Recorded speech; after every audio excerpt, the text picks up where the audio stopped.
अब हम इंटीग्रेशन सीखने वाले हैं सिंपल फंक्शन की। फॉर एग्ज़ाम्पल हमें कोई फंक्शन है, ये कर्व है, फॉर एग्ज़ाम्पल ये है t, ये है स्पीड v।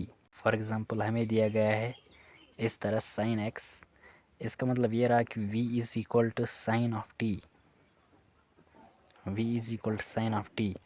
अगर हमें डिस्टेंस निकालना है from 0 to this, what is this? This is दोस्तों पाई सेकंड, ये पाई है। हमें पाई सेकंड तक ये एरिया निकालना है, तो हम क्या करेंगे, हम डायरेक्ट फार्मूला यूज़ करेंगे दोस्तों। हम इस तरह लिखते हैं इंटीग्रेशन के साइन को। इसका मतलब ये रहा कि हम सम कर रहे हैं एरिया उन छोटे छोटे रेक्टेंगल्स का, और फिर हम फंक्शन लिखेंगे साइन ऑफ टी।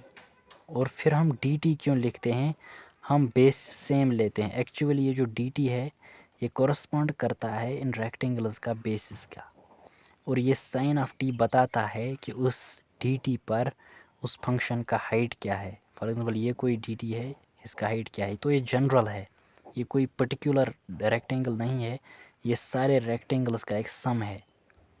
इस इंटीग्रेशन का मतलब ये हुआ कि इनफाइनाइट नंबर ऑफ रेक्टेंगल्स को सम करो। और जब कहा जाता है कि 0 सेकंड से लेकर पाई सेकंड तक, तो इसको कहते हैं दोस्तों लोअर लिमिट, लोअर लिमिट, और इसको कहते हैं अपर लिमिट।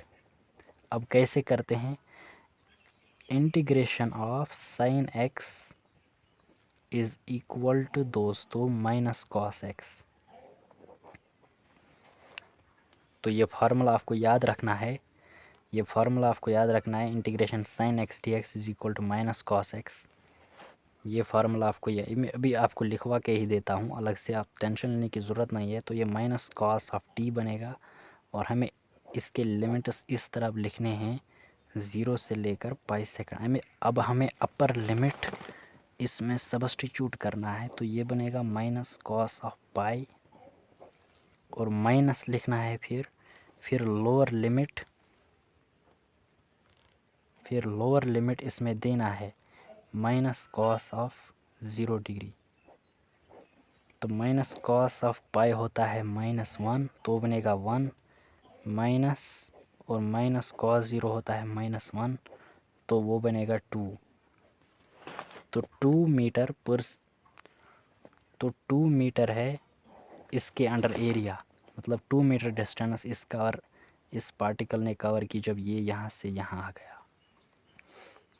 तो अगले वीडियो में हम इंटीग्रेशन को और बेहतरीन तरीके से समझने वाले हैं।